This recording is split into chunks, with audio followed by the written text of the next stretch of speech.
Welcome back to the National Hockey Podcast. We've had a week or so to decompress after the end of the New York Islanders season. We've had a chance to watch some more playoff hockey, and I think that's where we should start the show today, James. What do you make of the second round? Is it holding up the same way as the first round? I've seen some discussion about that so far. Yeah, I'm seeing a lot of it's not as exciting as the first round, and I feel like people are surprised by that. But I've always felt it was this way. Come the second round, I always felt things died down a little bit just because of how much each team was killing each other in the first round. Like it's the playoffs, and we're all excited to be here, and we're gonna make this a series. And now everybody's kind of limping into the second round, and got lots of bumps and bruises, and just doing everything they can to stay alive. And you tend to see maybe a little bit more sluggishness at this time of year just because everyone's exhausted. Not that they're not, playing their asses off out there. Everyone's just tired. I'm seeing it now with the Devils. They're getting their asses kicked by the Hurricanes, which we could talk about that a little bit too if you want, and how that, maybe the parallels between this series and the Islander series. Well, we Um, can pause on that for a second. Should we feel as bad as we did a week ago after now watching the Devils? Because the yeah, Devils were seen as a very strong team. I think they had their deficiencies on the back end, yeah. even with how they were able to handle the Rangers in the first round. It wasn't always very pretty. They, um, Akira Schmid. Schmid the kid. All right, I figured that's what it was. Um, he had, I think he let in 2 goals in 3 games. That wasn't sustainable, right? And they were scoring 4 goals a game, 5-1, 4-0, whatever the final tallies were the last few games there, but Carolina might actually be what if you combine the Devils and the Islanders together, Yeah. and added a really good coach and not to say anything against Lindy Ruff, maybe a little against Lane Lambert, but yeah, the Carolina Hurricanes are what you would get if you had Rob Brind'Amour combine the Devils roster and the Islanders roster, the best of both worlds. Yeah, they have the speed, and they have the structure, that the Islanders have on the forecheck. So they're really, really hard to play against. And I think a lot of us slept on the Hurricanes coming into the second round, even coming into the playoffs in general, just because of, Somehow. how much, yeah, somehow because of how much they were missing. I mean, Tervel Teravainen broke his hand. Max Pacioretty never played for them this season. Andrei Svechnikov was out. So there was just so much, and the goalie situation there too is just like who's going to play every night, who's hurt, who's not hurt, who's And, sick. and, and Like they're a good example. Frederick Anderson was sick at some point against the Islanders, and then suddenly Antti Ranta is sick at some point against the Devils, and it's like, well, are they really sick? Because a couple days later, Frederick Anderson was like sick and then upgraded to injured, and now Antti Ranta is sick, and it's like, is And he he hasn't injured? won So shit in the playoffs, Anderson. right, so there's So, just so much question around this team, yet they stick to the structure, and it's just working for them. I mean, there's some unsung heroes there too. Like Jordan Stahl is having an excellent series against the Devils, and not you're not going to look at his statistics and be like, wow, he's amazing, but he's like shutting the Jack Hughes line down. And um, the question at the top was, should we feel as bad about the Islanders losing? I say look at the series scores, right? Every time the Devils lose, they're getting blown out like 5-1, 6-1. It wasn't like that for the even in their Islanders. victories, 8-4. I Right, get you scored 8 goals, but right. you still let in 4. And was that the game with 3 shorthanded goals? Yes. So 3 shorthanded goals against. So the thing is, you look at what happened with the Islanders. I think that they played a closer series. Yes, it has a lot to do with the goaltending. The Devils have a clear goaltending problem, in my opinion. Um, a lot of Vanacek's. Look, he had 33 wins this year. He had like a 2.4 goals against and like a 918 save percentage, which are good numbers. Well, I that I just think a lot of that was masked by how good the Devils were in front of him. I think a couple things. The Carolina Hurricanes are proving the age old saying where good teams find a way, right? A lot of Yeah, that too. injuries, whatever. Sure. Good teams find a way, and they're a good team, and they're finding a way. They're having secondary guys step up and play, and even if some guys aren't scoring, they're figuring out a way to contribute. And I think the other one is goaltender can steal you a series. And the Devils goaltending stole them exactly a series, precisely one series. So now it's a different one. And now the whole rest of your team needs to play up to that. Not to say that they didn't against the Rangers, right? They really figured it out there, right? They were down 2-0 and then rattled off 4 in a row. Or no, it took until game 7. So they still figured it out, right? They still won 4 or 5 or whatever the final tally was there. So yeah, goaltender stole them one series and they're not able to do it right now. And I think the Rangers, I don't think that this is much on the Devils goaltending. Give them some credit, but the Rangers were cold. Their top players were ice cold in that series. I think Kane did have at least a power play goal. That may have been his only goal of the series. Panarin was cold. Kane, Tarasenko, Kreider. I don't think that roster really stepped up. I mean, from the back end, a guy like, and this is to say after game 2, right? Because the Rangers won the first 2 games, so they figured it out somehow. But oh man, what's his name? His number's like 70, 79. Gandre Miller. You know, you think he'd contribute. This is a perfect opportunity for him to have stepped up in that series, and maybe he did. But that next level, where you're helping to actively win the series, not just like scoring a random goal. Looking at you, Bo Horvat.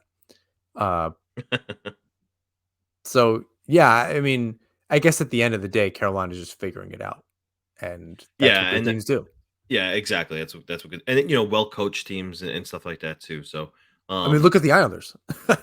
Good coach yeah, team, well coached teams, eventually figure it out, and Carolina is a little bit of both. well said. And it just makes you. It should make you appreciate Ilya Sorokin that much more. If it's not for that guy, Carolina steamrolls the Islanders probably in 4 games. It's not even close. So you really have to.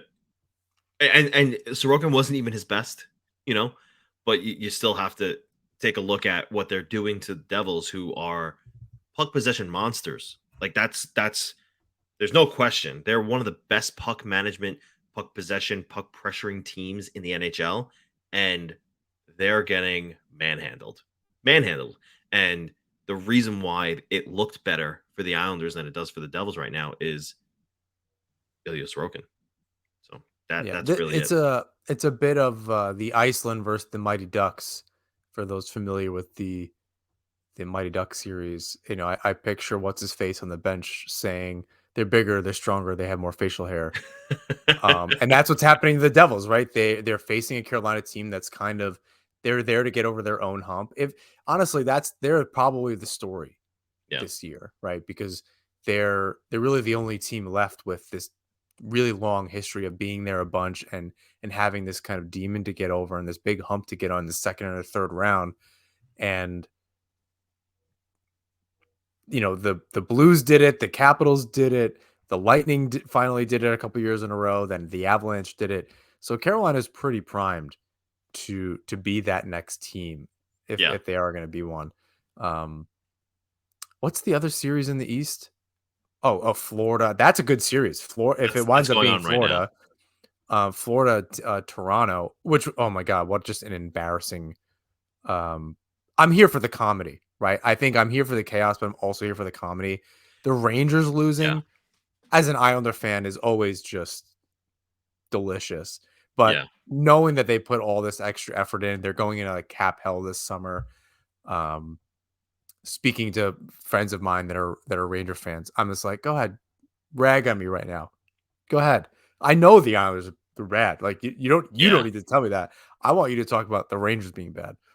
Um, but Toronto as well, finally getting over that first round hump and then just getting swept in the first round and the second round. Um, I'm here for the comedy. I feel bad, but I don't really care all that much. It goes away pretty quickly. It's hilarious. Um, I'm here for the meltdowns and Well, and I'm all that. I'm But here Florida for Carolina would be a great series. I'm here for in regards to the Florida series with Toronto, and for the rest of the playoffs. You know, I'm here for the team of destiny. Like this Florida team is that, Well, that's what I'm and saying. Their roadblock is, I mean, it looks like anyway, it's going to be Carolina, yeah, and that would be a clash of two teams from completely different ends of the conference, pretty much destined to go to the cup. To your point, yeah, I think so. And if I didn't have a favorite player before the playoffs, I do now. Matthew Kachuk has earned the title of my favorite player in the NHL right now. Um, I he's not the most skilled guy in the league. He's not he's not the playmaker. He's a great goal scorer, but like he's not a sniper. Like he just scores those dirty garbage goals. He's all around everything you want in a hockey player. And in my opinion, after Connor McDavid, and I guess I'll say Leon Draisaitl, he's the best player in the NHL. Third, oh, I guess like third best player. as an all around player, this Yeah, is like the argument Wayne Gretzky versus Mark Messier or something, yeah, right? Mark Messier was more of a Gordie Howe type, and right. then Gretzky was on a completely different level, even as Lemieux, right? Yeah, There's a Mark Messier type. There's a that power forward that can kind of do everything. Brendan Shanahan, Stevie Y. Those, I mean, I don't think the Stevie holes. fought. Yeah, I don't think Hull fought all that much. I'm talking about like real tough players that could also score a ton of goals. Jeremy Um, Roenick. and I think he was more of a Marchand. This is a fun game though. Really digging back into the in the like 80s and 90s players, going like firing on through the Rolodex in my brain. The little, what are they? The little minions are going around trying to find the folder in my brain of like, what player is that? Um, but yeah, I mean, I think it's just a very unique thing, and I keep wanting to say Keith Kachuk, uh, Matthew Kachuk, because there's even another one, and there's probably even another one coming. Brady. Brady, right? And he's no slouch Oh, either. But he's Matthew, looking like carbon copy. Like he's playing on it's the trajectory is so similar. Like Matthew Kachuk was playing at a pretty decently high level, not what he's playing at this outrageous level he's playing now, but he was playing at a decently high level in Calgary when they were on their upswing. And Ottawa's kind of on that upswing right now, and Brady Kachuk just had an incredible season for them quietly too, because you didn't hear too much about them since they weren't in the postseason race. But he scored right, like 30 goals. I think he had like 70 points. So, and he's not afraid to mix it up, the way Kachuk is, and not afraid to get in the corners and the dirty areas, and battle in front of the net. And there's a reason why he's the captain. There's a reason why they're saying, even though Alexander Barkov is the captain of the Panthers, that Matthew Kachuk is the leader of that team. it's So, actually Keith Kachuk because he was responsible for getting that oh team in yeah, the playoffs. that's true. Call, Calling them out. I mean, in so many words, I'm Soft. paraphrasing.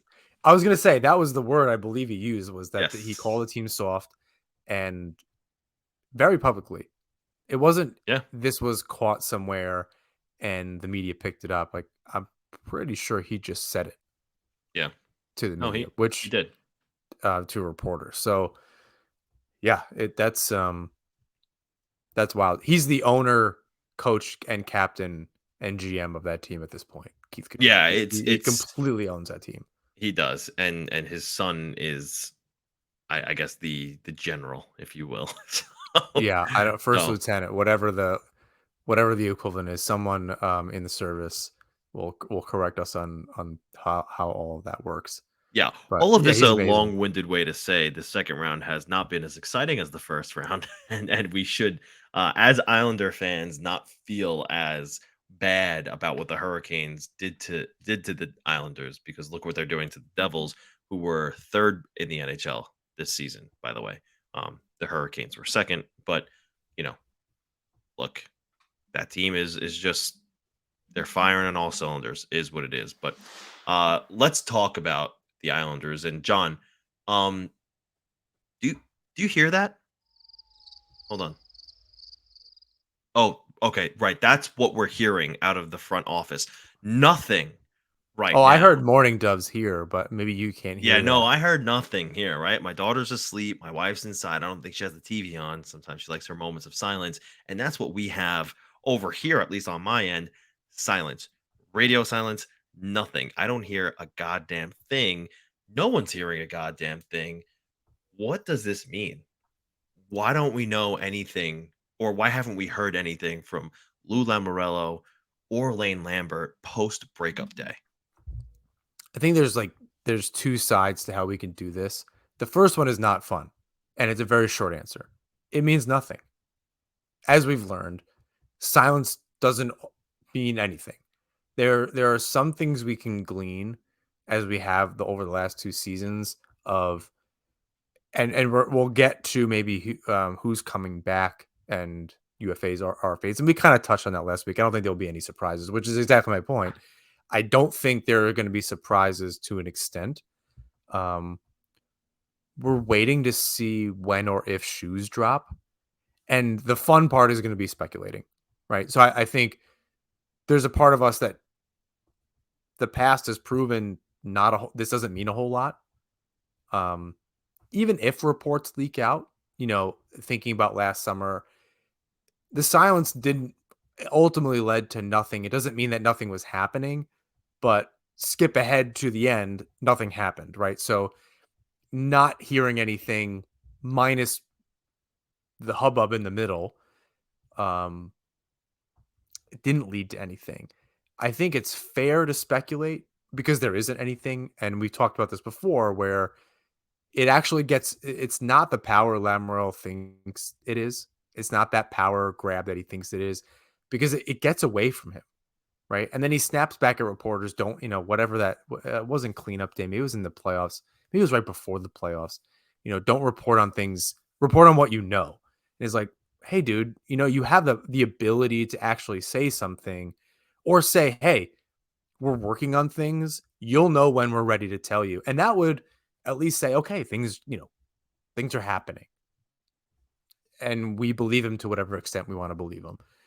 He has the power to do that. He's very much choosing not to do that. He's well within his right not to do that.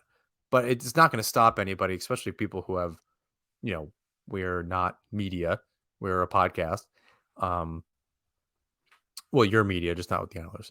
But and even then, it's a very differently run team. What people think reporters do, I'm not really sure. Um, Either way, I don't think it means anything. I think in short, again, we're free to speculate, but I don't. I mean, do you think are you getting anything from that? I don't know what that could possibly be, and because there's a lot of hard decisions, and that takes time, or potentially hard Yeah.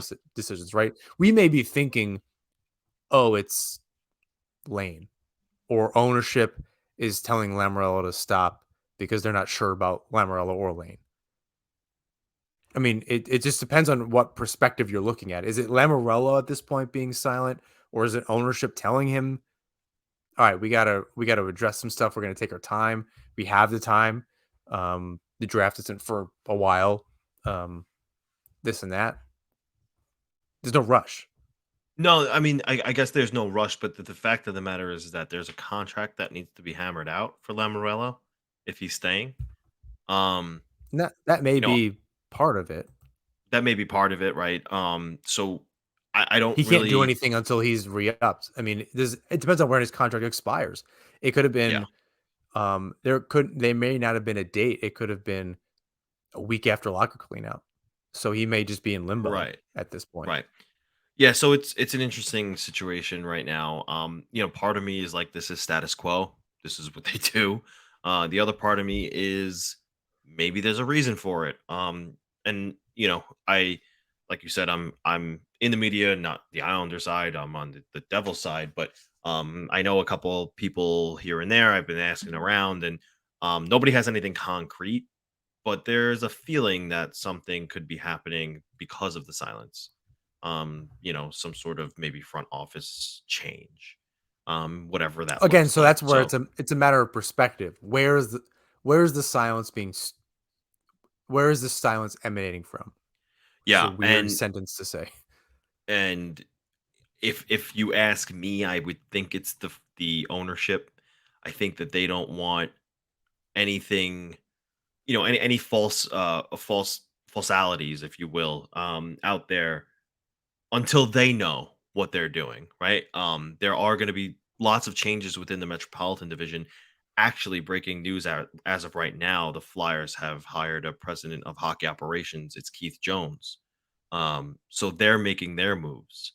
Well, Um, it's interesting too. Now I'm kind of remembering, Lamoriello signed Fashing already, and that was after the season, and he Correct. Now signed Maggio.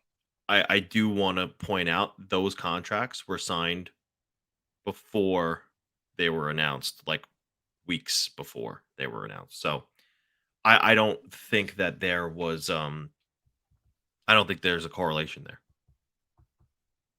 Interesting. So they were going to announce it when the season ended, Yes, it was whether that done. was in the middle of May or okay. Yeah, it was done.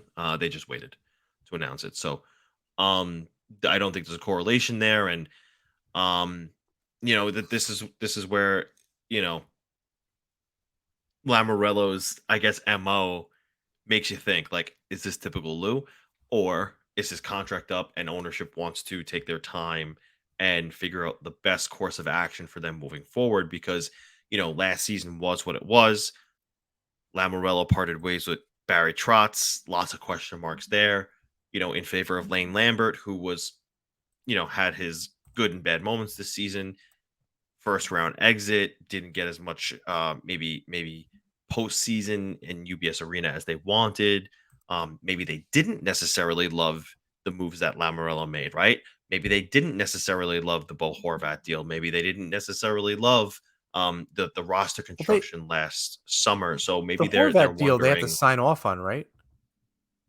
I don't think so, honestly. I think it depends on ownership, right? Some owners might want to be more hands-on, but if you've listened to, and this could just be the way he speaks to the media, but if you listen to Ledecky, most of the time he says, "Look, we're hands off. We hired Lou because we trust him, and he does what he's going to do what he's going to do, and we're hands off There's with got it. to be He's a gonna." limit.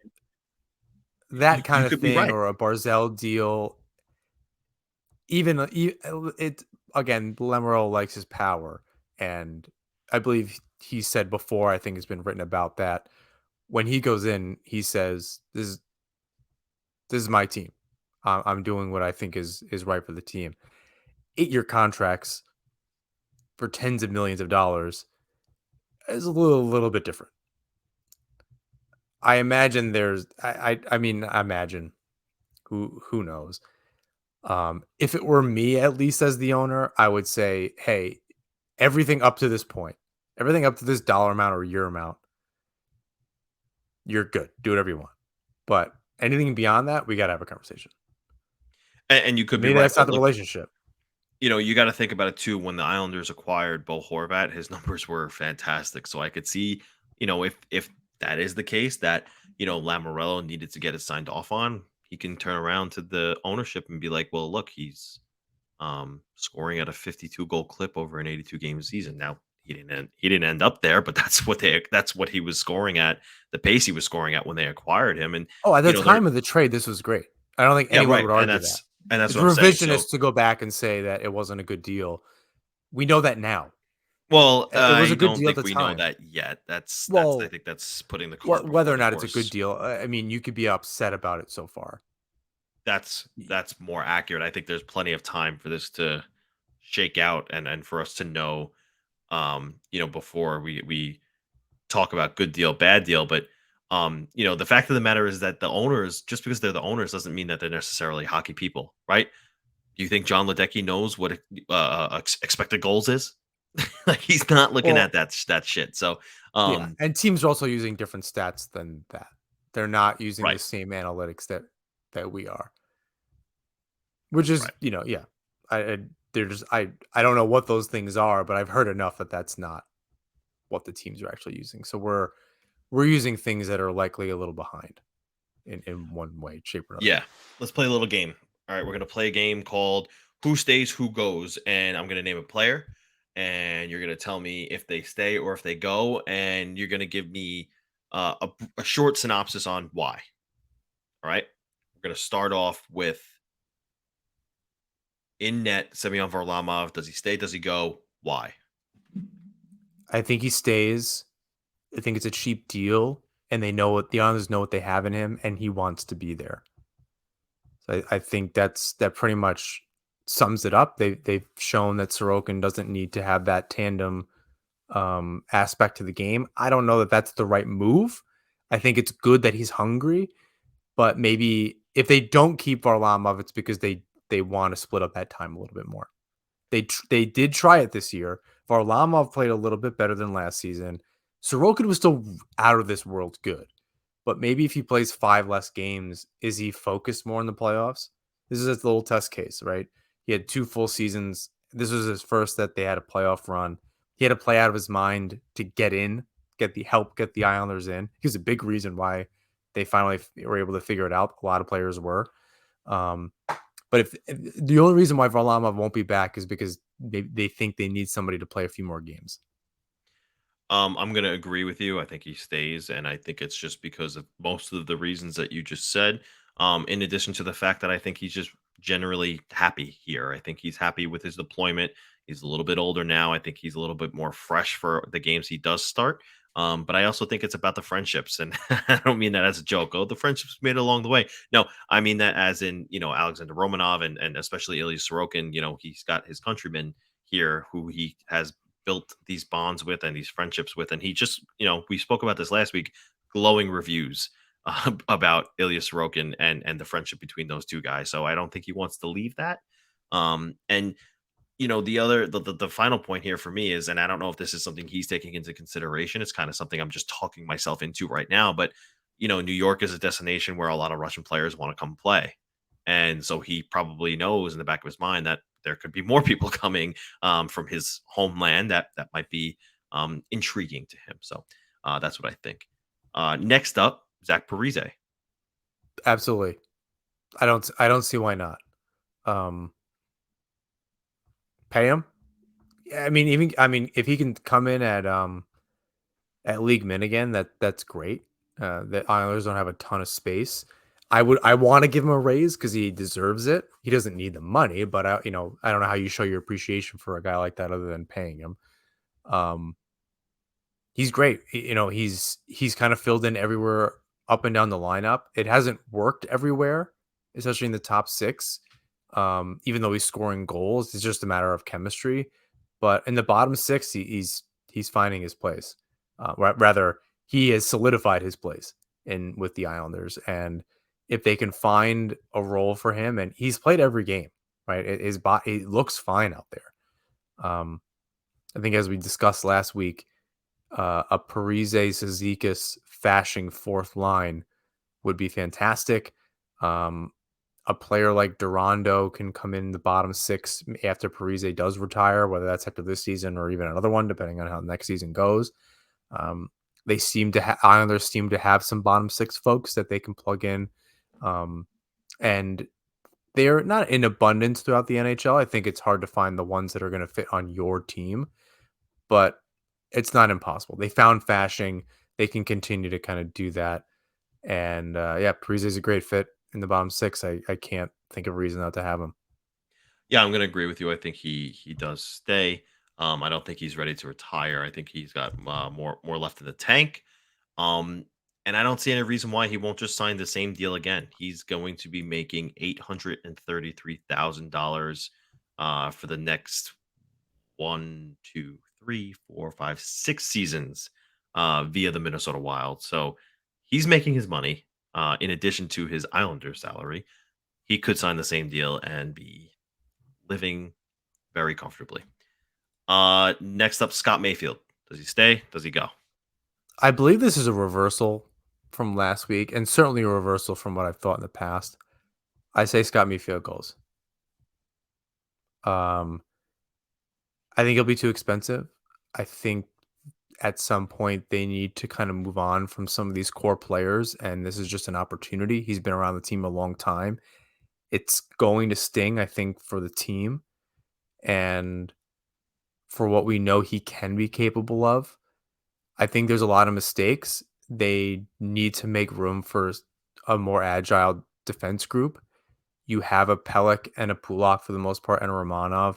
He's a bit of a redundant player at this point, and he's 30, 31 years old. Romanov's young. You already have an aging pair in Pulak and Pelech. You have Dobson. You have Aho that can be in the mix. I'm not 100% sold on him, frankly, or Romanov.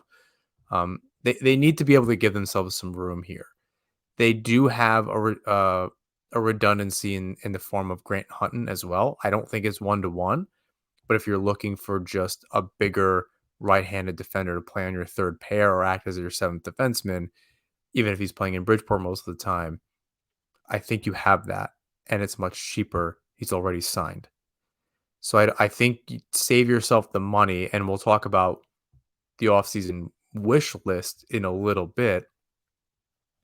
There are some interesting options out there from just watching this year's playoffs. It has been interesting. There's certainly a player that I would not have suggested at the time, and maybe they're just having a good playoff run. So I'm trying not to get too starry-eyed at some of what they're doing. But and I'll do my best to remember this. I'll make a note here to pay attention later, and I'll give you a clue as to what I'm talking about. I think you let him go. I don't think it's worth having the spot tied up. I don't think it's worth having the money tied up. Yeah, I was hoping that you were going to say to keep him because I wanted to disagree with you, but I'm going to agree with you again. I do think he does go. I will disagree with you though on why I think he goes. I actually am sold on Alexander Romanov. I think he down the stretch really established himself as the defensive defenseman who can be physical and that can replace the presence of Scott Mayfield. So, and your other point was well stated. They need to become more mobile and agile on the blue line, and that's exactly why I think he goes. I think that Romanov has the mobility. He has the physicality to replace what Mayfield will leave. And the Islanders do need to go out and get some more mobile defensemen for the blue line so that they can play a faster game and push the puck up the ice. So Scott Mayfield does go. I think we're going to agree on this last one. It's Pierre Engvall. Does he stay? Does he go? I think it starts in earnest that he's staying. That conversation between Engvall, his agent, and the team ultimately start in that way. I want to be here. We want you here. I think the hiccup will be the money. And so I think he fits. I think he's a good player. I was very surprised at how he was able to turn it on. I think there's a certain part of me that will pay him to a point to be on that line with Nelson and Palmieri next season. I don't really know what that line is as far as the payment. So that I'm not sure the Islanders can afford him. So this is a different conversation whether I know whether or not I want him on the team. I don't think Mayfield belongs on the team anymore. They need to part ways with him. The Islanders should keep Engvall. I don't know if they'll be able to. So I'm going to say he goes simply on the dollars and cents. I think he'll get signed somewhere and you'll see the number and go, oh, even if the Islanders were able to get $1.5 million off of that, that's too rich for me. And he's not an old player, right? He No, if he he's can do 26. if he can do this, this is just who he is as a player. Maybe he's worth it. I just don't know what that number is, and I can't really start to guess because I don't want to say he's been underpaid, but he hasn't been getting paid a whole lot, and he had a heck of an end of that season and a playoff to kind of get a little bit of a raise here. So it really depends on what the rest of the plans are and moving some players around. I'm gonna say no, simply in the dollars and cents of it all. That's an interesting take. I agree with the fact that he might cost them a little bit more than they can afford. I think ultimately they figure it out though, because I think that both sides are happy. Like you said, he wants to be there, and the Islanders want to keep him. So he didn't have this opportunity in Toronto, and who knows, maybe he signs a 1-year deal to maybe establish, look, what I did at the end of after you acquired me was legit. I could do it for a full season. Because I think about it, how many teams are going to go out and pay a Pierre Engvall, let's just say it's $4 million a year for 4 or 5 years after what 20 games with the Islanders, and then I and mean, then the teams have done dumber shit than that. You know that. I guess that's true. But I think that he still has a little bit to prove. Not a lot. I think he has a little bit to prove. Um, but the Islanders need his mobility. He's agile. He's a good skater. I'm just not sold yet on if he's a top six forward. I think he's a really good player. I think he could, be a middle six guy. He could float between the second and third line. But I don't care what you I call the Nelson fear. Palmieri Engvall line, right? Second, third, No, eighth. yeah, That line is good, and that was good for the Islanders. That's what I care about. I don't care about where what you call him. Where is in the yeah. lineup? Top six, middle six, No, I'm whatever. I'm with you. I'm just saying in terms of, like you said, dollars, how much it's gonna cost. I'm I'm uh, I'm leery of paying him like a second liner because I don't know if he is. He could be. I'm not saying he's not. I just don't know if we I'm have weary of seen just. enough. I'm weary of any 5x5, 4x5 contract at this point. Right. That's what I mean. I I think literally that just in general, like anyone that comes in, even if it's a player we like, I'm gonna be nervous about it because it just you're just yes. further locking down something that's been unproven. And that's kind of what I said last week. This year was the year to prove that the two pandemic years were not a fluke and don't deserve an asterisk, and they Yeah. didn't do that. And Yeah, no, so you're now right. they're starting from they're not starting from this place where they've earned this respect, I think, from the fans and this goodwill rather. Um, they're kind of starting over a little bit. The way that they handled that series and the mistakes and a lot of the stuff and the way that the season went um, was really indicative of how they ended the other seasons, even though the regular seasons, even though they went far on those runs. Um, yeah, they have a lot of they have goodwill left to earn with this fan base again. They're starting from a lower point. So they need to kind of figure some stuff out. And this core is the question. So locking anybody up for too long is scary as shit to me. Yeah, I agree with that. So I do think he ultimately does come back. I just think that, like you said, if it's too much and for too long, that's when they'll part ways. But I'm more optimistic that he'll return on for the right number. I guess we'll see who's in charge to make that call. But Two by um 3.5. I'm here for that. Do it. yeah, because Even you three know by 3.5. Get fine. what was he? He'll still be 29 going on 30. That's totally Yeah, fine. okay. So you said 2 by 3.5, right? That's $1 million upgrade from what he's making.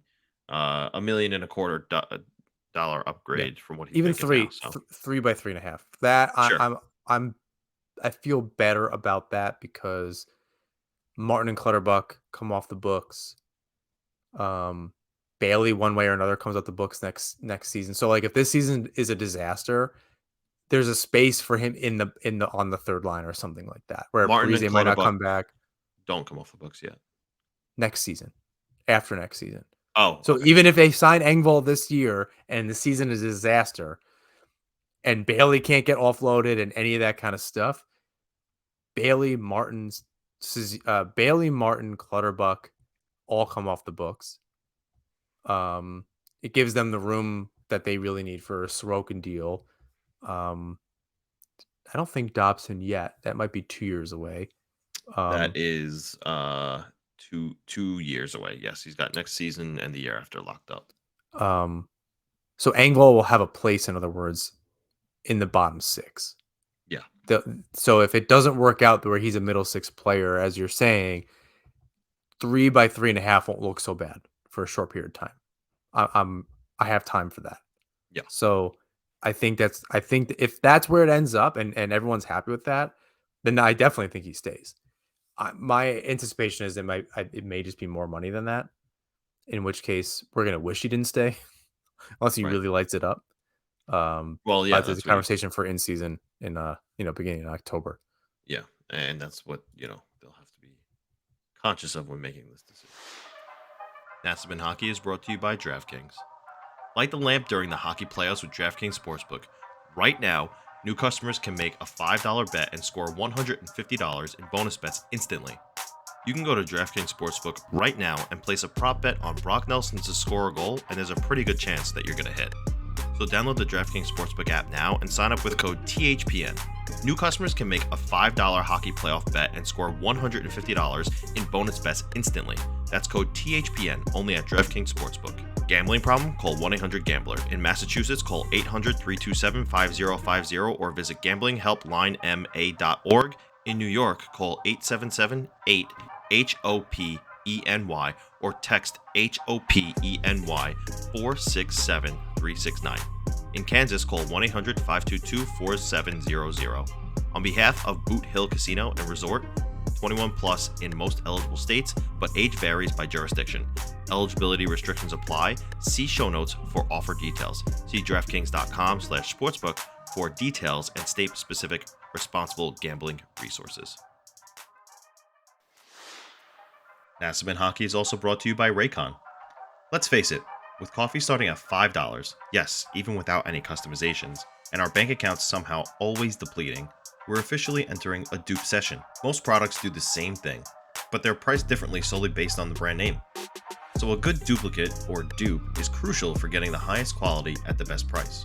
One dupe you definitely shouldn't sleep on: Raycon wireless earbuds. Raycon is premium audio at the perfect price point, so you can listen to what you want, when you want, without breaking the bank.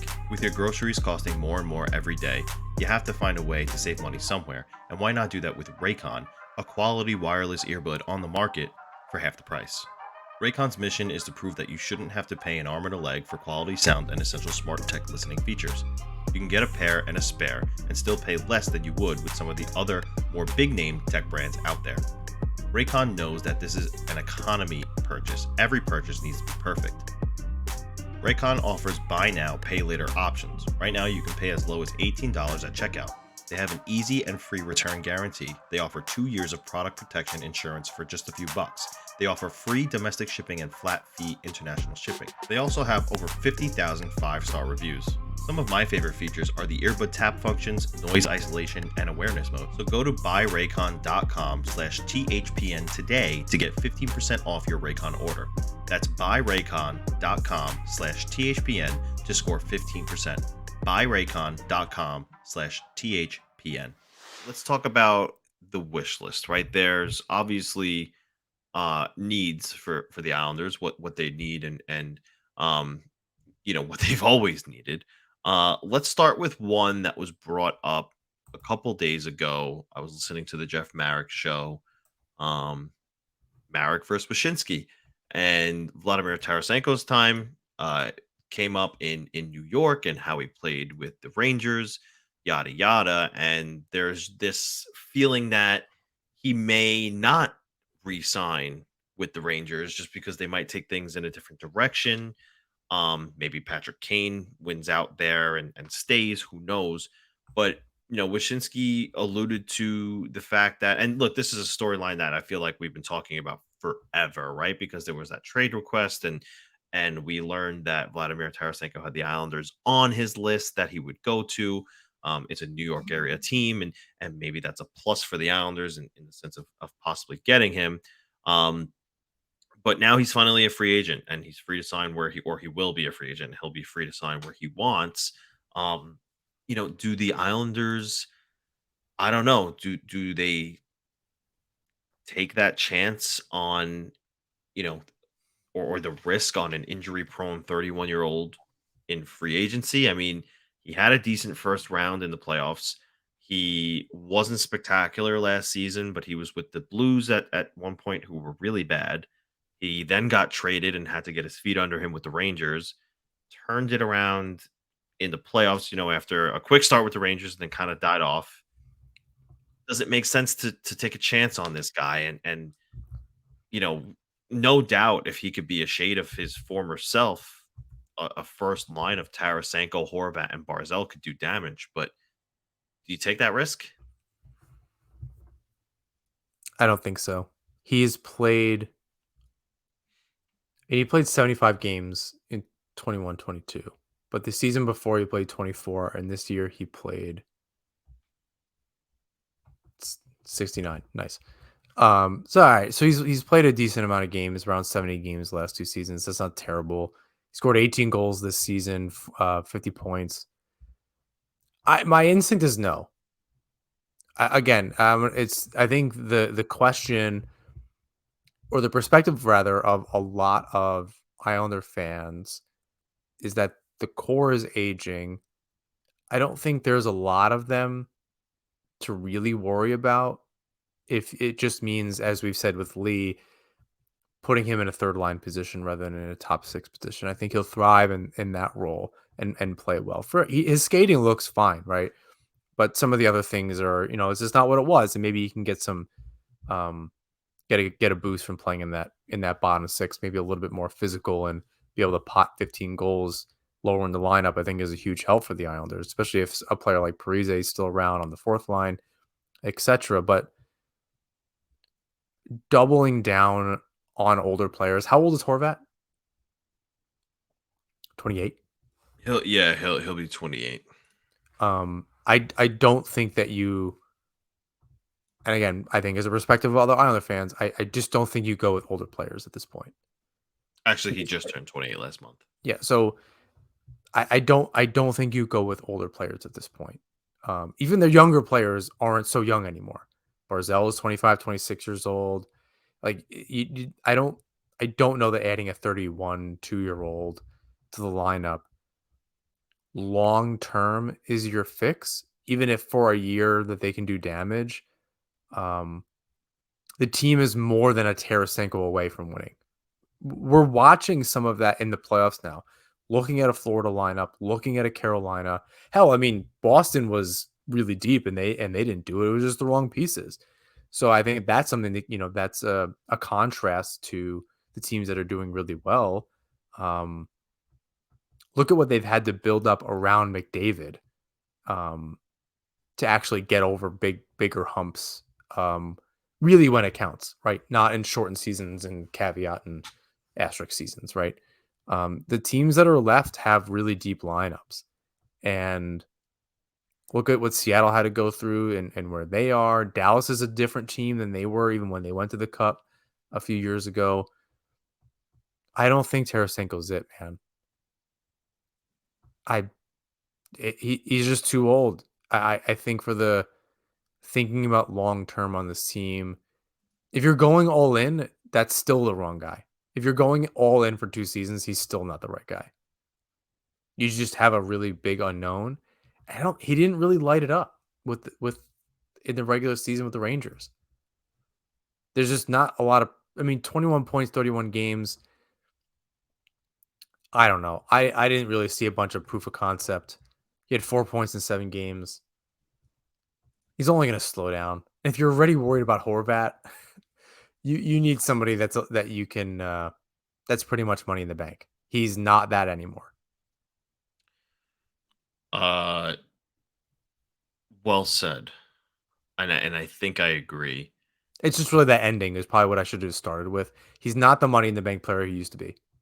We need a Yeah, money in the bank player. I That's mean, two pretty much the seasons solution. ago, 2 seasons ago, he scored what 34 goals, 85 points. But this season, not so much. I think he didn't even break 20, and I don't think he broke 50 points. So, um, could be he could be a victim of circumstance and being with the bad Blues team, and then being traded and trying to learn new system and such. But I don't think the risk will outweigh the reward in that situation.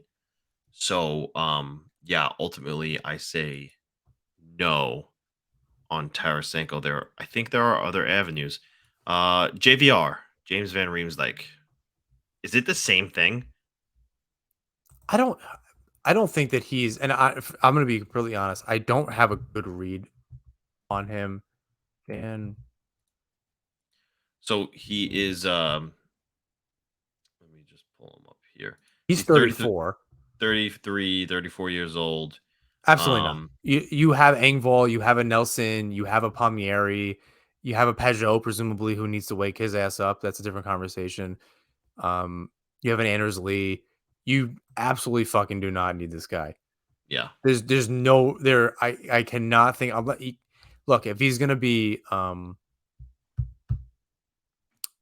whatchamacallit, if he's gonna be a bottom six player for you, the Islanders don't need that. Get a top line winger and move Anders Lee down. There's your really expensive third line guy. And if he's your captain, so just keep him. You don't need James Van Riemsdyk. Get the hell out of here. I think the upgraded version of him, and the next question on the board, Tyler Bertuzzi. I wonder how he fits in with a Lamoriello team, given a little bit of the issue. It would be any, I think personally seems like a piece of shit. Not sure that he fits in the vibe with that this team is going that this team has. I think he's too much of a wild card in that regard. Again, I think even for Lamoriello, look at what is his name? Was that Bodie Wild? Yeah. They shot into the sun. Yeah. Look, Bertuzzi's great as a player. He's definitely a Kachuk type. Um, the thought of it is nice. I think there's a little bit edge to his game. It would look amazing on the back of a fisherman jersey remake. Um, and throwback to 20 years ago Yeah. when Bert was an Islander. That big 44, that was like the biggest number that you could get on those jerseys. It just took up the whole goddamn thing.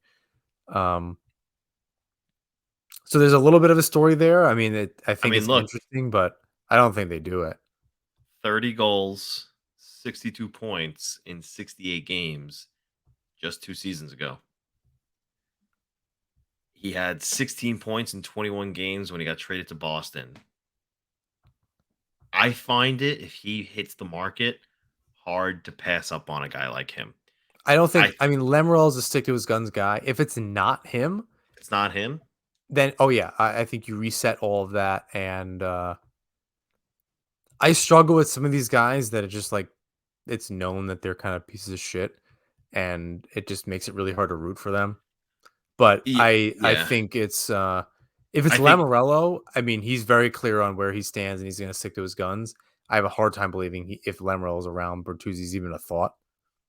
That name might not even have ever entered the conversation. If it's not him, I guess who knows?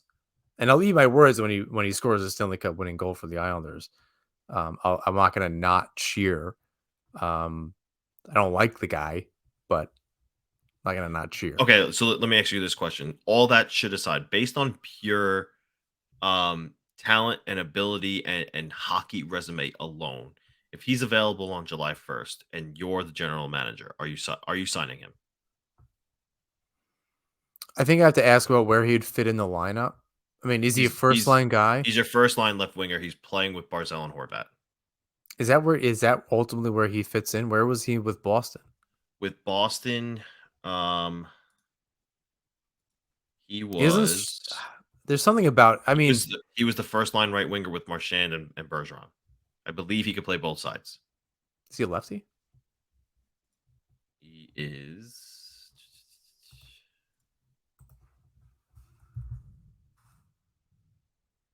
He shoots left. I mean, yeah, you can certainly make that work. Horvat's also a lefty. I mean, yeah, on skill alone and a little bit of grit, maybe it's a He's 28 years old. geez, he's like a little bit younger than Lee. I was gonna say you're getting him at like a younger Anders Lee, but it's a very slightly younger Anders Lee. There's something there. Again, it's short term, and is he gonna take that? I think it's yeah. You can't sign another 28-year-old. Like that's just not the I think on it offense. I really don't think that's the answer. yeah. I think it's going to take a 3 or 4 year deal for him to agree. But um, and that might be a hard pill to swallow. But yeah, I think that if it's me, look, the Islander window is only for the next 2-3 years. So, Yeah, um, I mean, and we keep saying that, and it can't be perpetual. Um, and I say this because of who the next player is. I think they need to be careful about who on offense their the age of their forwards. That's, I think, the biggest thing. On defense, I think is a little bit different. You can still get an older player that's agile that provides the skill that you need. yeah. So Mainly because it's the players available. So I think, yeah, and I do want to say, I know we're gonna get chirped, or I'm gonna get chirped about by comments on Bertuzzi and blah blah blah. It's really complicated. It's made the sport hard, stall stuff, and all this other shit, which we really didn't touch on at all. So save it. I know what you're gonna say. We don't need to talk about it. Not you, no, royally no, you. I know who you're. I know what you're saying. Okay, let's look at the blue line. Very interesting name out there that could be a free agent. We don't know yet. Um, would certainly help Semyon Varlamov want to stay, maybe on the cheap. Dmitry Orlov. I think he has that ability to. I mean, he had a good series with Boston. He had 8 Boston. points in 7 games, 8 Dude, assists, no goals. he had 17 points in 23 regular season games with Boston. They were calling him like Bobby Orlov. like it's Yeah, it, I it- mean, next to is he a lefty? Next to Dobson, I don't know how defensively responsible he is, so that may be a little bit of a problem. And we keep kind of talking about that, but maybe him and Romanov are a pair. And then Aho and Dobson shake out to work. I think they worked for a little bit, although they were shaking a bunch of stuff up. So we're all speculating on what the pairings could be. I suppose it's irrelevant. Who's your best 6 defenseman? Um, Orlov definitely adds that puck mover aspect to it. I'm curious what he would get paid because he's 31, but he's not had a ton. He's less than 10 years in the league. Well, just hit 10 years, 11 years in the league. Um, oh, okay. Sorry. I totally missed that. Yeah. 5.5 million, 5.1 million. I mean, it's an upgrade over Mayfield. I don't really know that it yeah, makes, I don't know that it make, if that's what you think, if Mayfield's going to get 3 or 4, and not really add that offense for you, and you think that, as you said, Romanov can really fill that physical role. I don't know. You're paying for somebody like Orlov. Is that your guy? Based on the recency bias, he's pretty good. He can be your guy. Um, I think it. I mean, you're kind of talking. You're adding in a layer here. I realize I'm adding in a layer here. I realize it really matters the coaching and the system.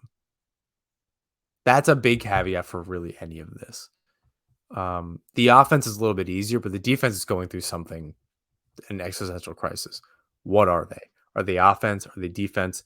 Turns out they were fucking neither second half of the season and lost. Which is that's the problem. So how are you solving for both sides of that? Um, if it's getting the puck out of your end and exits, I think in the first round Mayfield had the worst exits. I think Dom Decision just posted that. He had the worst exit rate out of any defenseman in the first round, Scott Mayfield.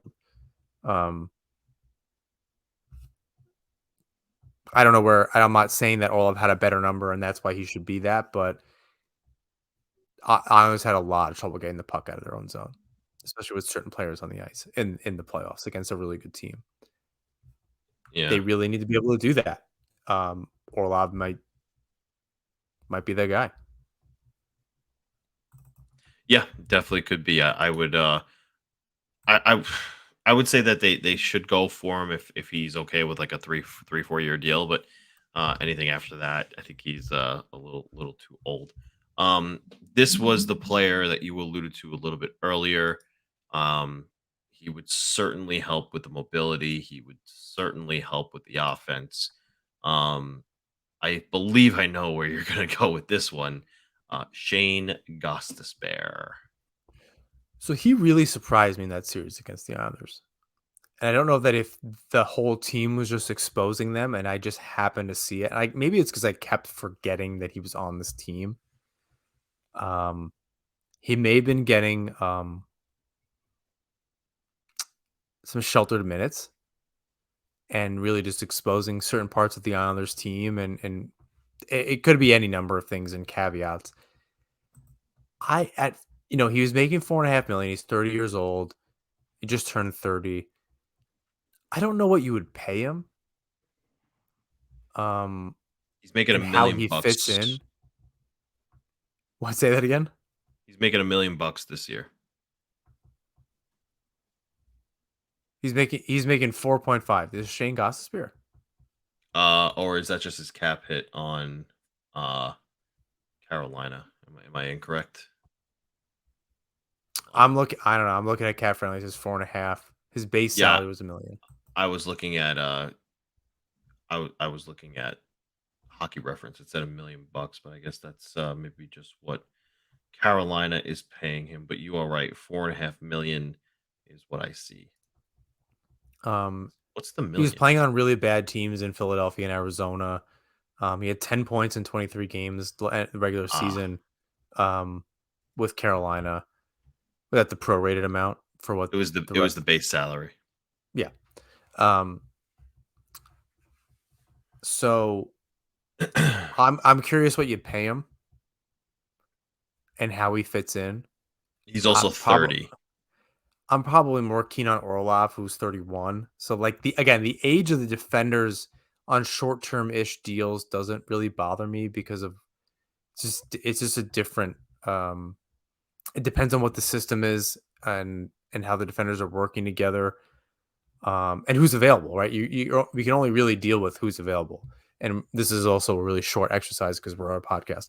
And we're already an hour in. But so we can't go over like every single example. Um, I don't know that I mean, if it's between Orlov and Gostisbehere, I think I'd go with Orlov.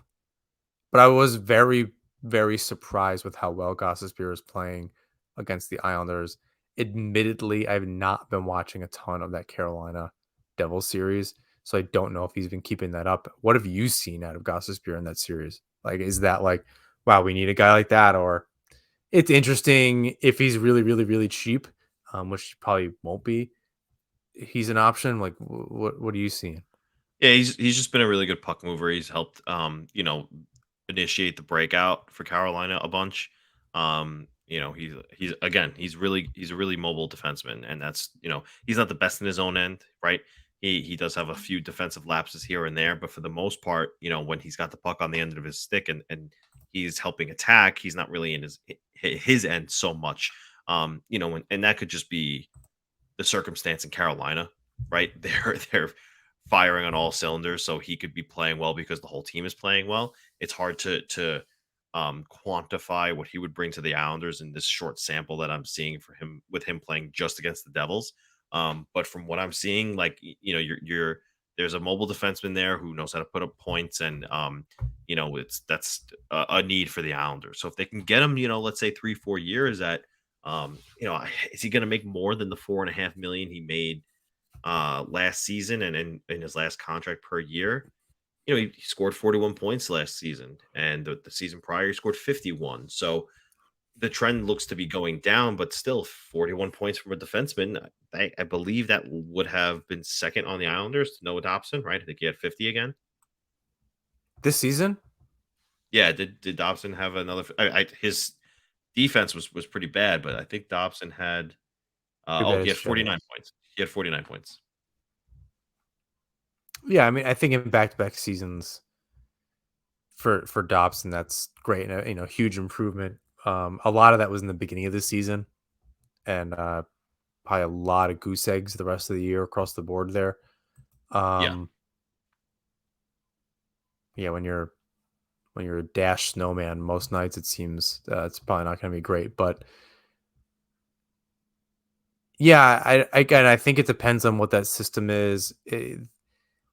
Whether Lane Lambert stays or not, I think is irrelevant. It's the guys around. Is his team. It's the other coaches on the bench. I'm not convinced that any of them are working. Lambert did a good job as an assistant coach, but I don't. Certainly not the power play coach. The assistant, like I don't know what was happening back there. Um, there was a real problem though, so it's hard to say on defense what's actually going to fix it. There's definitely a deficiency. I don't know, maybe depending on the term with Gostisbehere and the he seemed. I don't think he's mobile enough. Maybe that's kind of what I'm thinking. I think he played really well and he's playing really well for Carolina. I don't think he's mobile enough what they're actually looking for though. Interesting. I think he's pretty mobile. I'm seeing that now. I mean, you have a Um, closer look. That's why I said if yeah, he's like that, maybe again I didn't watch him. From what I saw in that Islanders series, I didn't see I saw someone that can move the puck. I don't know about mobile. Didn't he have nice. some He's injury problems? But maybe I'm wrong. yeah. I mean, he played 75 games, so I mean, not All right. major, but 75 games is pretty good. Yeah, I mean, an option, right? Maybe he's not one of those guys. Maybe he's not one of those guys who gets, uh, you know, grabbed and locked up on July 1st. Maybe it takes him a couple weeks, and maybe they figure it out, and I'd be fine with that. In the bottom four, if Semyon Varlamov does not return, here are four options, right? Starting with one of the goaltenders who I've watched closely this season, Mackenzie Blackwood. In addition, James Reimer, Thomas Greiss, and Yaroslav Halak, all set to be unrestricted free agents. Which one of those is your pick to back up Ilya Sorokin next season? I'm gonna say Blackwood. Out of those four, Blackwood. I don't really know that I have another pick in mind. And that's another reason why Varlamov should really be that player. Who else is available when you really break it down? Um, so yeah, I would say Blackwood played well. Vanacek eventually got the job. Was Blackwood injured? What was his deal? He dealt with a bunch of injuries this season, and that's the reason why I think he's a good backup option, is just because um he is an injury prone goaltender. However, when Ilya Sorokin's playing 55, 60 games, I don't think that they need to use him all that much. 22 to 25 games, I think, is enough to keep him healthy.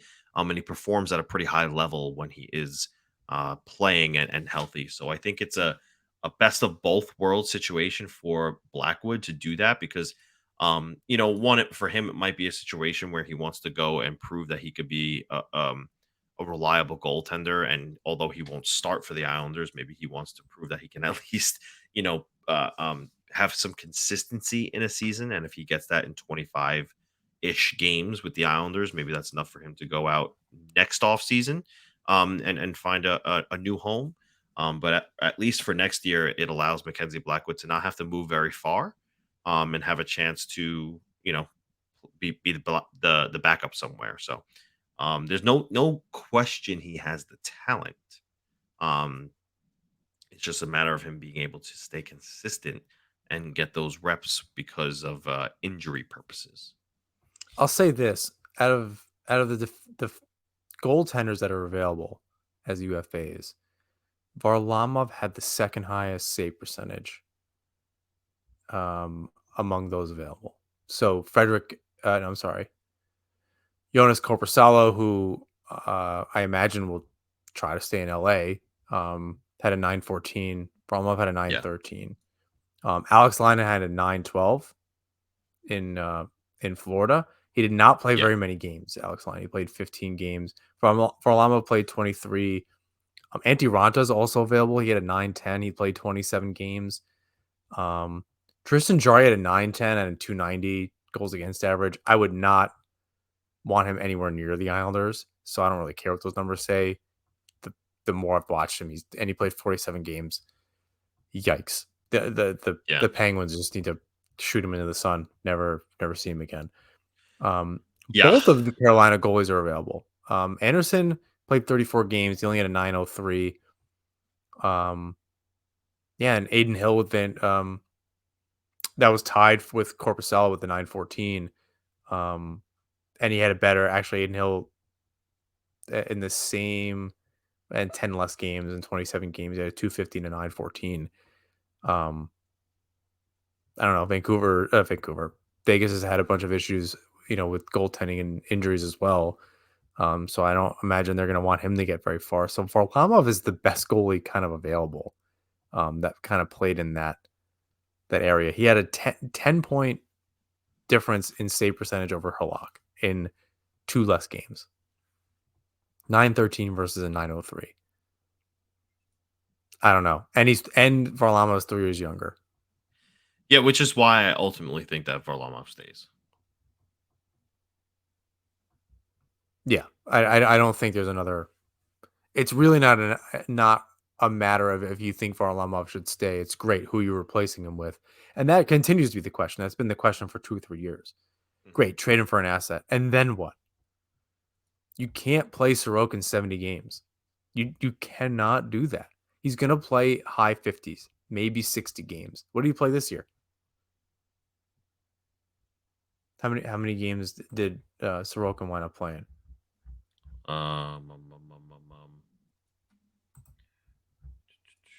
62. Yes. He's not playing much more than that. No. And frankly, he shouldn't be playing. Clearly, this season, he shouldn't play that many. I think there's a perfectly good argument to make there. So you need. Is it ideal that there's somebody better than Varlamov? Yes. But if Varlamov's the best one, then you keep him. We're going to talk about trade targets, if possible, this offseason. We're going to talk about that next week. However, there is one team right now that we do kind of have an idea on the impending purge that might happen. Winnipeg is said to be possibly pushing the red button and starting over from scratch. And if I'm a vulture, I'm circling. They have parts that the Islanders could certainly use. Three parts specifically that I look at and I say they need those guys, and they can only have one. I'll name all three, and you tell me which one the Islanders need the most, which one you think is the most realistic, and No need a rider. Just kidding. which one they need the most, which one's the most realistic, and which one is the most affordable if you think they can actually make it happen. Those players are Nikolaj Ehlers, Kyle Connor, and Josh Morrisey. So Morrissey is interesting, but he's a defenseman. Yes. We've been talking about how the Islanders need to be more mobile on the blue line, and I have thoughts on how to get him, but you go first. I don't think his 76 points in 78 games is sustainable. But he could be a 40-point guy for you pretty consistently back there. 40 or 50-point guy, kind of, again, depending on the system and how the forwards actually have to score the goals. You can pass it to them all you want. They have to actually score goals. And the Islanders have just super struggled with that. But he was in the 20-30s for a while, and he had just a monster season this year. I really think he kind of regresses to the mean, as you said. He has been more consistent with goal scoring. He had 12 last season, 16 this year. But I think on the defensive side of things, that would be interesting. I think there are other ways you can fill out the Islanders forward group and get a surprise or something like that. I think they still need that top winger somehow. They depending on who it is, it would have to be slightly cheaper. Somebody with a ton that scores a ton of goals without a lot of points. It needs to be something weird like that if they're going to get a really expensive defenseman like Morrissey. Or you don't get Morrissey and you look at the other two guys on that list. Or you look at the other two guys, and that's exactly where I was going. I think you and I, if you go back, this is official episode 151, but we've done maybe 20 other episodes. So let's call it a cool 170. somewhere in there.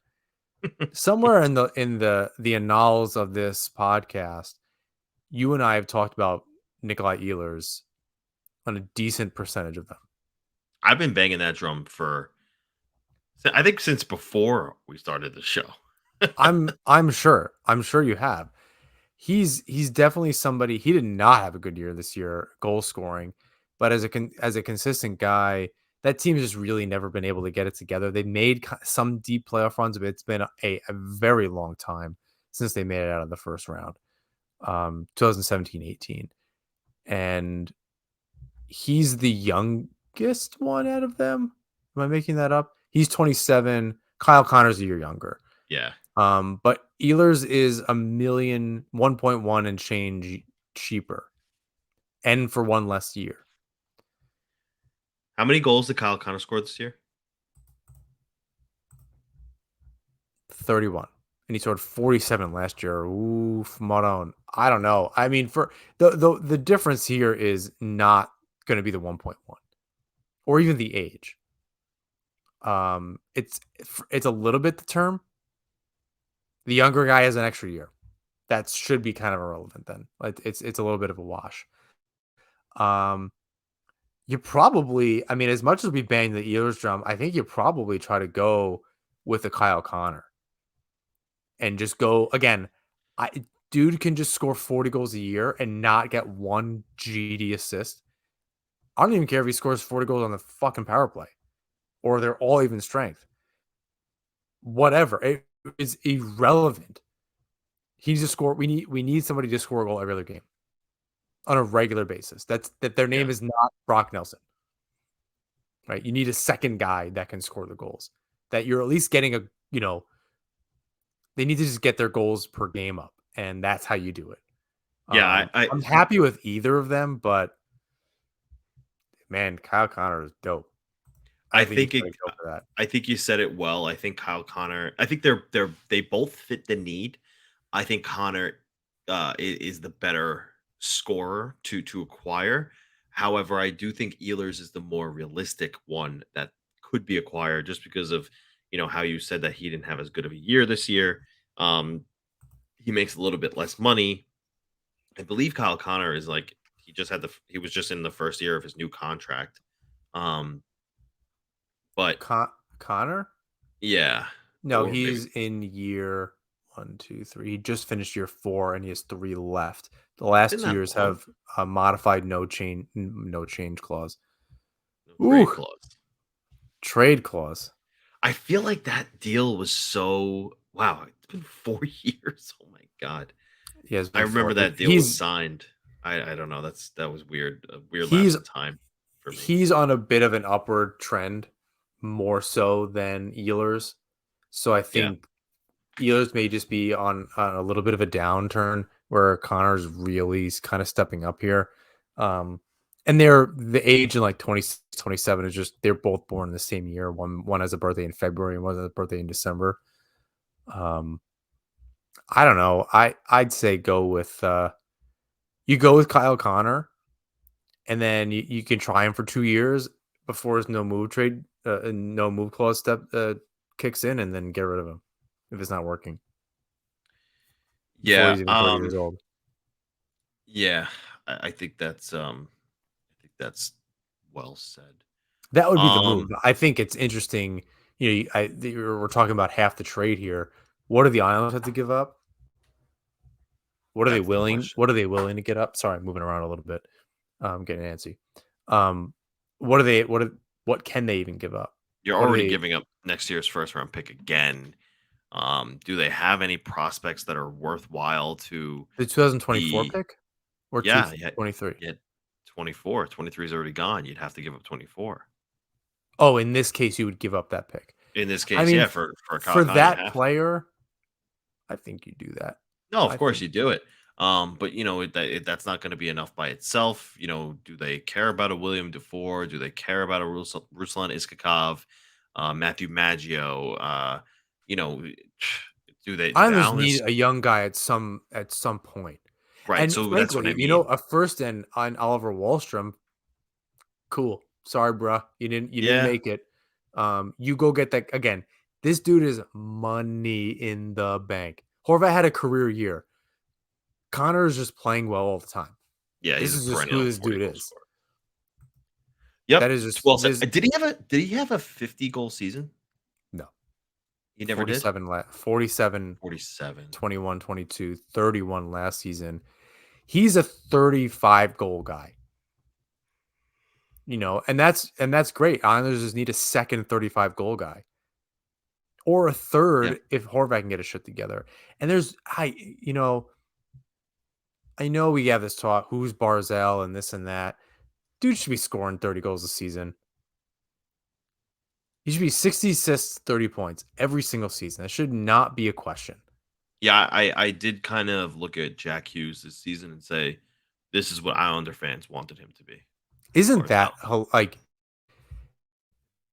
very many players think that you can compare Barzell to? He's unique, but in essence of what the team needs him to be, regardless of how he gets there, the points on paper need to be that. I really don't give a shit what he does. It can't be this.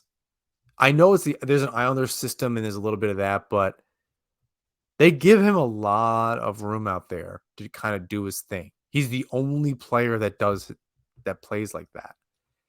And he's still not figuring it out. Yeah. Like at a certain point, he's got to control things. This next year, especially if they get a player like Connor or anybody else for that matter on that first line with Horvat, it's pretty much on them. Barzell is going to be like a player that they're like, okay, we give up. What are you going to fucking do? Like, what else are you going to put around this guy for how long? For Yeah. this now, like fans are going to give up on him soon. He's got to do something. Yep. You can look, he who should not name, but even when the Islanders sucked, Tavares was still scoring 30 goals a season and putting up points. Right? I think that the Islanders should suck and Barzal put a bunch of points up, but he would have made a huge difference, obviously late in the season, but in the playoffs, had he just like fucking showed up on the score sheet. It would have made a huge difference. So you can get Connor all you want. And we said this last episode. The players on the roster need to step the fuck up. You need Horvat. You need Barzell. You need Nelson to continue. You need Palmieri to not have to have a fucking kid in the middle of the year or whatever the case is and have dad strength and score a bunch of goals. You just need them. You need these players to just like be focused for 82 games. Yeah. And to Barzell's point, which we should talk about next week too, about how he doesn't want to squeak in. He wants to be in earlier.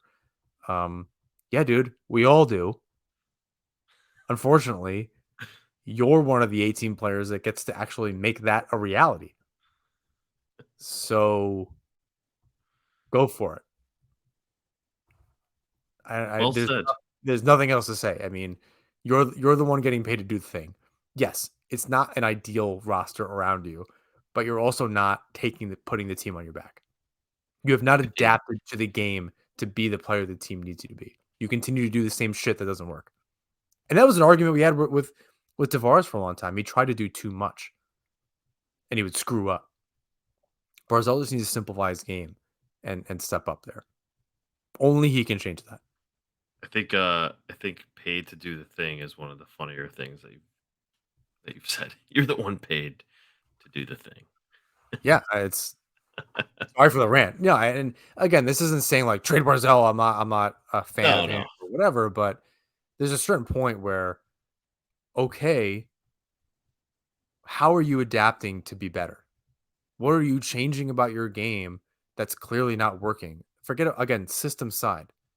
What are you doing different? How are you being better? Well, let's see what a full year of Horvat, Barzell, and Player X brings us because I think I think it'll be different moving forward, but maybe that's just the optimist in me. All right, John, close out the show with your pretty cool announcement. Yeah, so I'm gonna be on Weird Islanders next week with Lighthouse Hockey. Shout out to Dan Nice. and Mike. I'm not gonna say who I chose. I'll tell you off air, James. Did you But already tell me? no, Okay, cool. no. Um, maybe No, I had an idea. I was just trying to find. I'm like they send a list and you kind of go through and I'm immediately drawn to the 90s. I had a little bit of a in my head kind of prepared thing. So if you listen to both podcasts, you'll hear it both times. I'll try not to spoil too much. Anyway, I'm drawn to the mid 90s because there was just a ton of weird players that just kind of stopped through that you definitely know this player. They're not a household name anymore, but they were at the time, and they just passed through. Matthew Schneider, Martin Straka, things like that. And just I think not Nemchinov. There's a bunch of players in that time period, like 95 to 2000, that you're like, who, what? You had no idea that they were on this team at all. And I chose one of those players. I have a little bit of a connection with it, not at personal connection, just a connection to the players when I was a kid. Um, so yeah, listen to that. I think they're out on Fridays. Look out, go follow them. They're good follows on Twitter anyway. Um, Dan and Mike of Lighthouse, so definitely check that out if you don't already. I think it's Fridays. Like I said, I can't remember, recording early next week. So that's that. I'm Great super goal. looking forward to you wearing your Dan Boyle New York Islanders jersey. Was he on the Islanders? He was, I think he was acquired on waivers, never reported or something like that. I'm like 99% sure that happened. That's interesting. I didn't know that. So it was Nabokov, Osgood, and Dan Boyle. That's the. Oh, I mean, two or three of them eventually reported, but that's very interesting. Did I know that? I don't think I did. I gotta Google it. I'm just my fingers aren't working. Yeah, I can't think of very many more players that just didn't report. Although I'm sure there's just stuff from the '90s we just don't know. The Milbury era that we have no idea whether or not a player came or whatever, or Milbury made him cry before they even got to the arena and they just turned around on Hempstead Yes, okay. Turnpike. So 2014, the Islanders acquired Dan Boyle from the Sharks. Um in exchange for a conditional pick in the 2015 NHL draft. Da, da, da, da, da, da. Dan Boyle as a player is just a weird name to throw out there. Forget about his association with the Islanders. He just didn't report. Yeah, he did not report. They traded his rights, and he did not report. Where did he end up? I gun to my head, couldn't tell you. He might have retired. Wow. It's if the Islanders are on retiring, that tells you everything you need to know about this franchise at that time. And Yeah, it was late. Like that season, didn't they make the playoffs? 14, 15, that was the Panther series, no, that was right? 15, 16. That was the Capital Series, 14, 15. So he went to the New York Rangers. I thought so. Yeah, Damn. Yeah, that was a rough time. That was a rough time. I mean, who cares about Dan Boyle? I don't think he played very well there. you do because Yeah. you're gonna wear his jersey on Weird Islanders. Can't wait. No, I don't have a weird Islanders jersey. Casper Rice does not count. He was on the team too long and is way too cool. I would have been very disappointed if he was on that list. I don't believe he was on that list because I would have absolutely wore the jersey. Anyway, yes, go watch that show. Go think of your own weird Islanders and go down a rabbit hole like I did for 25 minutes, looking up all these different players. For our show, please rate, review, and subscribe wherever you listen to or watch the Nesman Hockey Podcast. You can follow us on Twitter, Instagram, and YouTube at Nesman Hockey. You can find James Burke at the fourth period, covering the rest of the Devils series as it stands and some other odds and ends. And make sure to subscribe to Isles Fix for daily Islanders content. James, thanks for leading again. bring us home. Until next time, all. Let's go Islanders.